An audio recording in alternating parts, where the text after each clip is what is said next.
are swirling that Brandin Brooks is going to be traded. Let me tell you this. If the Eagles could get him, I'm all for it.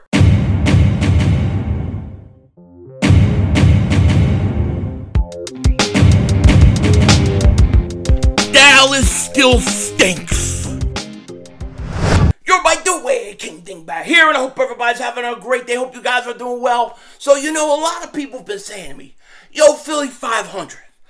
The Eagles, they have shot their load. They have shot their load. They made their move. Just sit back and wait for the draft. Well, I'm here to tell you, that's not the case. The Eagles are cocked and locked and ready to go because there are moves that have to be made for 2022. Now, we're going to get into it in a second, but before we do that, I got to say this.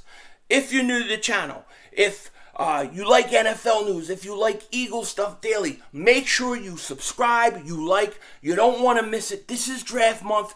Things are going to get crazy, especially for me on this channel next week. It's going to be a lot of live streams, a lot of multiple videos. I'm going to be Mark Holmes in this. Okay, so there's going to be a lot going on. You don't want to miss it. And if you've been subscribed for a while, just double check, double moonwalk check. Make sure you're still subscribed. YouTube is unsubscribing people multiple times. This is something I think is happening to a lot of people because now I got content creators reaching out to me saying, yeah, man, same problem as you. So just double check, and I appreciate the support. I really do. Whether you love me, whether you hate me, whether you want to double moonwalk my ass, I love you, and I appreciate the support. Because I'm just a dingbat with an opinion, you know what I mean? And I have strong opinions about the Eagles. Strong opinions about what is going on and what they need to do. Now, I think the Eagles have taken care of the insurance policy at quarterback for 2023. I think they've added some picks. They added a second-round pick in 2024. And I think they've set up those years pretty well. But what I'm waiting for is 2022. When do we get to see improvement on offense in 2022? And I feel like it has to be more than just drafting a wide receiver. Because if you draft a wide receiver, to me, those guys are more important 23, 24, 25. Okay? You don't know what you're going to get out of a rookie, especially when Howie Roseman's drafting the wide receivers. We oftentimes don't get receivers that come in and play like Justin Jefferson. Devontae Smith was an exception. Okay? And the other thing is I don't think you can sit there and wait for Jalen Hurts just to progress and say that's the only thing we're going to rely on in an improvement on our offense. We're just going to rely that he gets better and that everybody has one more year in the system. I think we need to get him more than that. And I think the Eagles know that. I don't think that's a surprise. They tried to go out and get Calvin Ridley, did they not? And, you know, if Calvin Ridley knew how to hire a front man to make his bets, he'd be playing with the Eagles. So the Eagles have tried, and I think they got to continue to try, and I think they will. And, of course, I would love Kalen Zacharias Metcalf. Greek God, I'm sorry. And I would love A.J. Brown, but if those guys are too pricey or if it can't happen, another guy that could be an easier guy to get would be Brandin Cooks. You know, before we get into Brandin Cooks, that there were rumors yesterday saying the Jets offered the 10th overall for Metcalf, and Seattle turned it down. I think that was Howard Eskin that said that. And then it came out a few hours later that that was not true, that never happened. It would be hard for me to believe that the Seattle Seahawks would turn down the 10th overall pick if the Jets were willing to give it. But that doesn't matter. Okay, let's pull Metcalf and Brown. Let's put them to a side, say it's impossible, you can't get them. One guy that is out there that is definitely looks like he is going to get traded is Brandin Cooks, the wide receiver from the Texans. Now, Jordan Schultz, shout out to Jordan Schultz. I worked with him on thegameday.com, and really nice guy. But here's what he tweeted. He says, sources, Cowboys, sources, pound Cowboys, pound. I always say pound, it's hashtag. But us old people, old timers, we call it pound. And I like the sound of pound. It sounds like something that you do for matrimonial duties. Pound. All right? So, he says, source, pound the Cowboys, pound the Packers, and pound the Jets. See how much better that sounds? Have all called the Texans about wide receiver Brandin Cooks, while the Rams and the Raiders previously called before Allen Robinson, Devontae Adams move. Then he says, Cooks is only 28 years old. That's true. He'll be 29, I believe, in September or August. He has 6 1,000 seasons with 4 different quarterbacks. That's pretty impressive. 205 catches of 15-plus yards. 5th since 2014. That's really good. Then Jordan Schultz says, I'm told the Saints, Eagles have also inquired about Brandin Cooks, whose 8,364 receiving yards ranked 6th in the league since his rookie season in 2014. Now, let me just say this about Brandin Cooks, okay? Because to me, Brandin Cooks, when I think of Brandin Cooks, I think of 2 things. One, I think of him getting knocked out cold by Malcolm Jenkins in the Super Bowl. Unbelievable hit. But the other thing I think of is when the draft was going on, he was the guy I wanted at the time. He was one of the guys I really, really wanted. And New Orleans took him, and the Eagles, they just sat kind of by and just waited. And then New Orleans took him before the Eagles could ever get him. And I think the Eagles wanted him because then they traded back and drafted Marcus Smart in a really dumb Howie Roseman draft pick. But, and I'll say this too.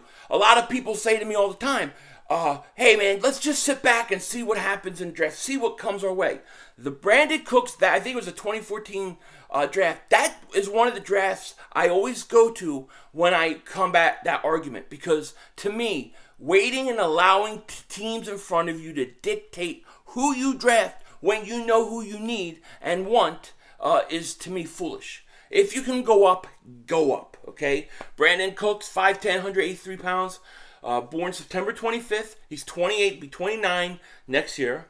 He has 90 receptions, 1,037 yards last year, 6 touchdowns. I think that Brandin Cooks would be an absolute great pickup for the Philadelphia Eagles.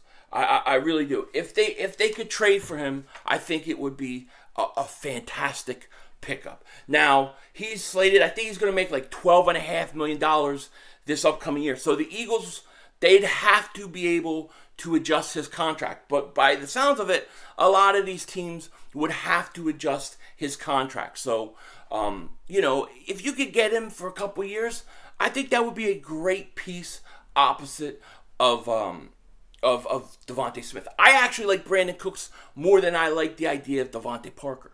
He's a little younger, he's played a little more games, and he's been consistent with 4 different quarterbacks throwing him the ball. To me, this is a no-brainer. Now, what can you get for Brandin Cooks? I think at this point, I think, you know, he's definitely going to be cheaper than some of the bigger names we've talked about. But I mean, I think a 3rd-round pick. You know, a 3rd-round pick, you could probably get him. Maybe a 2nd-round pick. You know, I think a 2nd-round pick seems a little high to me. I think a 3rd-round pick would probably get it done. You've got 2 3rd-round picks. So this would be a perfect scenario. This would help Jalen Hurts tremendously. This would help him tremendously. So this is something to keep our eye on. Now, the Eagles definitely have contacted him. There's a lot of other teams contacting the Texans about him too. So you may get a bidding war. It may cost you more. I don't know. But I can tell you this. The stinking Dallas Cowboys want to get him. The Cowboys are looking to get him. And I would love nothing more than blocking the stinking Cowboys from getting him, making us better, and making them lose out on another piece. That, to me, would be beautiful. Be absolutely beautiful and tremendous. So, if I'm the Eagles, yeah, I would try to get him. I think I'd be a little more aggressive than I've been on some of these other guys, because besides the Calvin Ridley thing, the Eagles have inquired about Allen Robinson and other guys, but they didn't sound like they were super aggressive.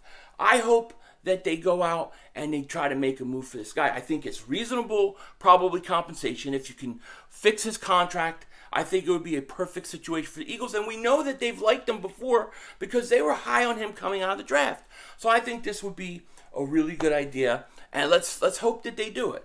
The other 2 things I want to touch on really quick is one, everybody was talking about how Jalen Hurts is out in Southern California. He's working with, Tom House, and apparently Tom Brady is there, and he's working out with Jalen Hurts, and Hurts is getting pointers from Brady. I think that's great. I think that's wonderful. Whatever he can do to help him, do it. Will it translate on the field? We're going to find out. I'm really interested to see what kind of jump Jalen Hurts makes this year, and I want him to have help to do it. The other thing is Matt Corral has come in for a visit. Now, what does that mean? Like, why did the Eagles bring in Matt Corral? You think after the trade they made that quarterback is the last option. Are they doing their due diligence? Or are the Eagles really interested in him? I would say this. If he somehow is in the second round, third round, maybe. I don't think the Eagles will waste a first-round pick on him. Now, I'm just starting to look at Matt Corral a little bit. Very impressed. I'm very impressed with his arm strength. I like his arm strength. I don't think he's the biggest guy in the world, but there's some things about him I definitely like. Gotta watch more. But I just can't believe after the trade the Eagles made that they would be serious about going out and getting a quarterback, especially early. I think they're waiting for next year, and we're going to see what Jalen Hurts can do. And like I said, since that's the case, let's go out and get him help. Brandin Cooks, he'll probably, by the time I upload this video, he'll probably be traded, because that's happened to me like 3 times this year. So we will see, and it's going to be interesting. Also, one quick other note, I'm not really going to do a video on it because I already talked about him the other day, but the Honey Badger, the Eagles are still in contact with him, talking. He hasn't come in for a visit or anything like that, so we'll have to wait and see. Let me know what you guys think in the comment section. Make sure you like, subscribe on the way out, and I hope you guys take care. I will talk to you later, of course. Don't be a dingbat.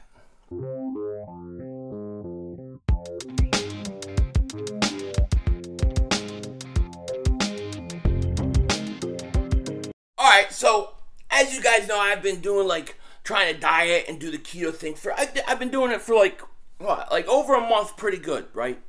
But I gotta tell you, man, I'm just curious, how often do people on keto take a cheat meal or a free day or something like that? Because I'm getting a little antsy, you know what I'm saying?